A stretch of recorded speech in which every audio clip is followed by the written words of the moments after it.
What's up, y'all? It's your boy Kenny Okoye, and we're back with another video. In today's video, we're going to be criticizing every single UFC champion's flaws. I'm going to look at what UFC champions be doing wrong or that I noticed from them as a bad habit, and we're going to critique them in this video. So let's start off. First off, let's start off with Pantoja, the flyweight champion. The thing about Pantoja that I've noticed, he's pretty well-rounded. First of all, I'm going to say that. Like, he can strike pretty well with the best. He can wrestle people. But my problem with Pantoja is in the later rounds, he panic wrestles very sporadically. Like, he gets very nervous when he's getting pieced up on the feet as the rounds go. So he shoots in the most predictable takedowns. It's almost like anyone with good timing can time him up the middle with the knee or catch him coming in because those takedown attempts are so sloppy. It's probably because he gets really tired, so by the time he's shooting for these takedowns in the later rounds, he's just doing it very sloppily. That's not going to do good against a precision striker or a good counter puncher or a good counter striker. It's just not. Someone like Kai Kara-France could easily time that up the middle with a knee or like an elbow coming in. He needs to mix up his striking behind it, because literally in the later rounds, he'll just stare at someone and then just do a full double leg at their leg,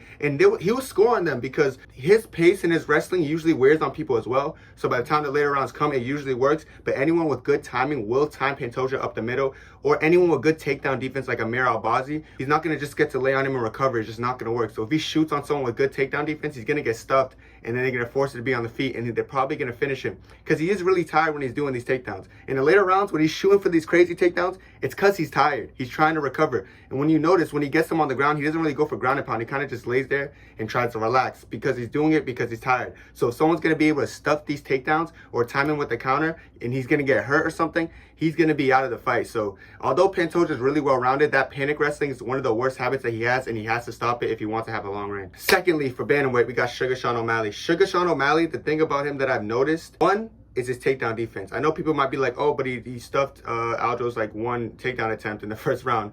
Yeah, but like, that's Aljamain Sterling. Against Peter Yan, he got taken down 6 times. Someone who could like fake striking and then mix in some takedowns, it works almost every time with Suga Sean O'Malley. Aljamain Sterling just didn't really have that striking caliber to mix it up as well. So I feel like Suga's takedown defense, especially in a division where Umar, Merab, Corey Sandhagen, who's been showing wrestling, Peter Yan again, so many people who can use wrestling, Suga's going to need to improve his wrestling, because his striking, he can strike with anyone. That's not the problem with Suga. Suga could go in there and strike anyone's head off, but it's really where the takedown defense comes in. Another thing I've noticed, when he's going against people he knows is going to just go in there and wrestle him like Aljamain Sterling, he gets very hesitant on the feet and he doesn't throw much output, which is why on all 3 judges' scorecards, Aljamain beat Suga in the first round. It's not because Aljo was a better striker than Suga. That fight the entire time was on the feet. The truth of the matter was Suga was too scared to throw punches, so he was just kind of waiting for that takedown. And that being said, if Aljo didn't take him down the whole fight, or if Aljo didn't get impatient, he could have probably won the whole fight on the feet, just because Suga's so worried about that takedown defense that he's actually not letting his hands go. Against anyone who can't wrestle, like against Cheeto, against that dude with the bright green hair, he wasn't afraid to throw hands, trust me, because he wasn't worried about no takedown threat. So he was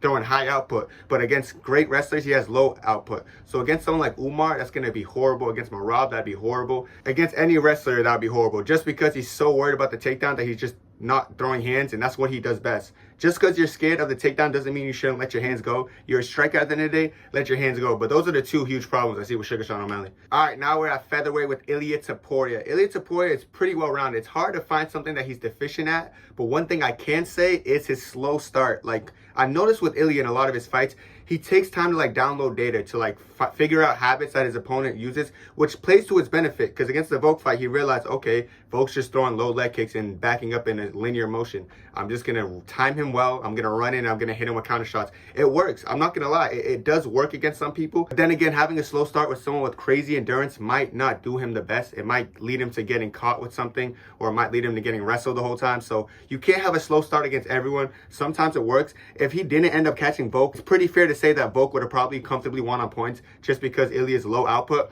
And someone like Max Holloway, who's known for having a lot of volume, if you have a slow start against Max Holloway and he's using so much volume and you never get into your rhythm, you're either never going to get into your rhythm and find that shot, or you're not going to find the timing to knock out someone like Max Holloway, who has a crazy chin. So that slow start only works well against some people. It wouldn't work well against someone like Max Holloway, who just has high volume and just, he never kind of lets people get their footing. So if Ilia wants to beat some of the best, he's going to have to stop having such a slow start and like get his timing down either quicker, or find a way to adapt faster, or mix in wrestling, because someone like Max Holloway, he's just going to pick you apart and it's never going to work. So Ilia Topuria's Worst thing is definitely that slow start. It gotta change. All right, with Islam Makhachev, the lightweight champion, I've said it so much. I think he's picture perfect. I think there's nothing really that he slacks in. Striking, he's the go at. Wrestling, he's the go at. Grappling, he's the go at. There's really nothing that Islam right now is bad at, but a habit that needs improvement has to be how heavy he is on his front leg. I've noticed every time he's really heavy on his front leg. What being heavy on the front leg does is when you're leaning so forward on the front leg, you're able to lean back by pushing off your front leg and evading shots, coming back with counters. Islam does that really good. He does a good job of getting out the way using his front leg and then coming back in with counters, which makes him such a good counter puncher. However, if he goes against someone with a heavy leg kicking approach, like a Justin Gaethje or something, that's gonna be to his demise probably. They're gonna end up hurting him by kicking his low leg, which is a bad thing. However, I feel like he's at the situation right now at lightweight that he doesn't have to worry about that. I don't think someone like Arman Sarukian is going to have a heavy leg kicking approach after he beats Arman. But going up to fight Leon's game plan is only going to be, let me low kick him and run around in circles and try to beat him on points. That's what he's going to try to do. And I feel like that might give Islam some problems if he doesn't see it coming. So that heavy front leg style, it might cause him some problems in the future. But I feel like he's so good at every other thing that that's not really going to be to his demise. But it is a habit that he probably needs to improve on. Even though he seems like a perfect mixed martial artist skill-wise, that one habit is the one thing I've noticed from him that like might get him into trouble. Other than that though, Islam Makhachev is like picture perfect, bro. I don't see him struggling with anyone. I think he beats everyone at 155, 170. I've already said that before. But yeah, that front leg habit is gotta go. All right, speaking of Leon Edwards, now we're on Leon Edwards. We're on the welterweight division. Leon. The thing about Leon that I've noticed is that he hates dogfights. He just hates going against wrestlers who are going to weaponize their wrestling and their pace and endurance. We've seen it twice with the Usman fight. The first time they fought, Usman destroyed him. And Leon looked good before that fight too. But Usman just destroyed him because it's Usman. And if you mix up striking, wrestling, and pace, it's going to just end up breaking Leon. He doesn't really like dogfights. Leon's ideally wants to just leg kick you, circle, leg kick you. And if you're not a good striker and he's getting confidence, he'll start to blitz you a little bit. That's about it. Leon's like dangerous for like the first couple rounds, maybe first 2 rounds. After that, if you've been weaponizing your wrestling endurance, he's gonna start to fade. Somebody like Usman did it really well. Even in the second fight where he got knocked out by the head kick, he was destroying Leon just by weaponizing his endurance. Kobe Covington, who's known for doing that and came in so hesitant because probably the layoff and the broken foot. I don't know what happened to Kobe in that fight. He had so many excuses, but that definitely wasn't Kobe, because if Kobe fought like Kobe, he would have beat Leon. Even that being said, in the later rounds when Kobe gained confidence, he stole that 5th round. Definitely, he probably won that 4th round as well. The thing about Leon, bro, he just doesn't like dogfights. And then he has to fight someone like Bilal Muhammad, who's literally going to make it a dogfight, who's going to weaponize his endurance, his wrestling, his pace, his cardio, all that to affect Leon, which I think Bilal's going to end up beating him because of that. Because I think Leon struggles so much with a style like this that Bilal's the only guy left in the division to do that. I feel like Shafkat's more like, let me just try to walk forward and get a finish. And that just might lead to him getting leg kicked 1,000 times. But we'll see. Yeah, if Leon doesn't fix the habit of he just hates dogfights and he hates being in the center of the ring and just slugging it out or defending takedowns for 25 minutes, he's going to struggle to defend that belt, I'm telling you right now. And this is why I predict Bilal beating him, because Leon does not like dogfights. Now we're at middleweight. So who people think is the most beatable champion, Dricus du Plessis. Dricus is very sloppy, and that is literally his flaw, his weakness, his sloppiness. People might think it's an advantage how unpredictable he is, but when you actually just break it down and watch him fight, he's just a very sloppy boxer. He's a very sloppy wrestler. He's very sloppy at a lot of things. He just doesn't do things to the best extent. So that's kind of bad to him, because if he goes against a great counter striker who's a precision striker like someone like Israel Adesanya, that's going to be to his demise. His sloppy blitz that he does with a 1-2 overhand, if Izzy sees that coming, he's going to do what he did to Rob Whittaker, lean back, boom, boom, go to sleep. Like, that style of sloppy boxing is not going to work with anyone. It worked against Sean Strickland because Sean Strickland's just allergic to forward pressure. He doesn't know how to fight people who walk on the front foot. So every time Dricus will go on the front foot and throw that 1-2 and try to make it a dogfight, Strickland loves that. Strickland's like, okay, let's dogfight. Yeah, let me just, you know what I'm saying? But that's not going to work against an intelligent defensive striker. Sean Strickland doesn't know what a counter strike is. All he knows is, let me try to walk forward and bully you, and if you walk forward and try to bully me, I'm going to lose. So against Izzy, it's probably not going to work. Even a Robert Whittaker rematch is not going to work. Khamzat Chimaev is going to expose his sloppy wrestling that we've seen against Derek Brunson. We've seen Derek Brunson have so much success against Dricus du Plessis in the wrestling realm. The only thing that hurt Derek in that fight was his endurance. And both of them looked sloppy on the feet. Look at the Darren Till Dricus fight. Both of them, both sloppy boxing on the feet. Darren Till was almost about to beat him, but, you know, Dricus just ended up pulling through and being stronger mentally. But Dricus' sloppiness is not going to work against the best of the best at middleweight, but we'll see. I really think his sloppiness is literally to his demise. Now we're at Alex Poatan Pereira at light heavyweight. Alex Pereira's biggest deficiency is obvious, is his takedown defense. Every single person who attempted to take down Alex Pereira has successively took down Alex Pereira. Israel Adesanya scored his first professional takedown against Alex Pereira. You know, Jiri scored one of his first takedowns in the UFC against Alex Pereira.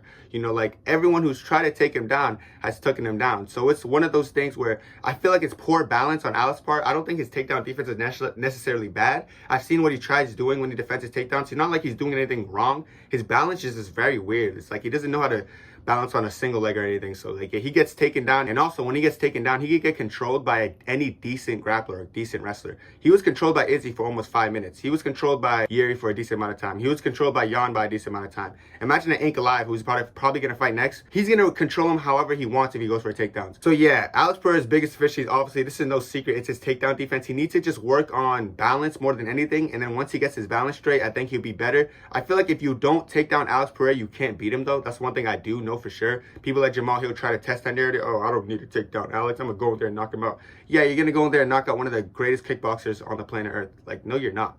That's not happening. So if you're not going to mix in takedowns, you're not going to beat him. Even if Ink Alive goes in there with the ego, because I know Ink Alive has said before that he wants to just stand with him, he's going to lose. I'm pretty sure once he realizes, okay, let me just try to actually win a belt, let me go and mix up everything I got and go for takedowns, then he's going to win. I'm sure he's going to do that, but yeah, I think he's going to beat Alex, but at the end of the day, if Alex gets that takedown defense up, you never know. Alex Pereira having bad takedown defense is definitely a problem at light heavyweight. Last but not least, we got the GOAT, Jon Jones. All right, Jon Jones is the greatest of all time. Right now, obviously he's not Prime Jones, but the one deficiency or huge deficiency I've been seeing in Jon Jones is his boxing. Jon Jones likes to wrestle you. If he can't wrestle you and he forces you to stand, he struggled so much. We saw that with Reyes, Gustafsson, and Thiago Santos. We know this. And specifically, it's in the boxing range. If you're talking about when every time Jones is in the boxing range, he always gets pieced up on the feet. It's very rare you see Jones land clean punches, but Jones will always land clean oblique kicks or clean side kicks or head kicks or even elbows sometimes, because he uses his extremities very well, like his limbs very well. But specifically boxing, Jon Jones is one of the worst boxers at heavyweight, like today. One of the worst boxers in general in the UFC. This sounds like a hot take, but I'm telling you, look back at Jon Jones. He does everything else like really well in the striking kind of, except boxing. Like when it comes to just throwing straight hands, Gustafsson was piecing him up. Reyes was too. Reyes was like hitting him with some clean shots in the boxing realm. But every time it comes to oblique kicking or side kicking or kicking in general, head kicks or elbows or clinch work, Jon Jones excels at that because he's very good at using every other limb but his boxing and but his hands. Because if he goes against someone like Tom Aspinall and he's not able to take him down, what's he going to do? Like, actually, what's he going to do? Even someone like Jailton Almeida who has good grappling, he's going to be forced to stand and box with him. I know Jailton Almeida is not known for his boxing. That will make for an interesting matchup, though, because both guys aren't really known for having great boxing. Look at someone like Sergey Pavlovich who has a Sambo background. What if Jon Jones is not able to take him down? He's going to stand and trade and box with Sergey. See how dangerous that is? If he doesn't get his boxing straight, and I think he's at the point of his career, he's 36 or something. He's getting older. He's probably going to retire soon. If he doesn't get that straight, he's probably going to lose. Even against Stipe, if he's not even able to get Stipe down and he's forced to box with Stipe, that fight's going to be a lot closer than people think. So yeah, Jon Jones' biggest deficiency is definitely his boxing. All right, guys, this is going to be it from me. Make sure to like, comment, subscribe, and thank you guys for all the subscribe and all the support you've been showing me lately. Love y'all so much. What do y'all think down below, though? What do y'all think some of these fighters' deficiencies are? What are their flaws? Do you think I said every single thing right, or do you disagree on some things? Let me know down below, and peace out. 2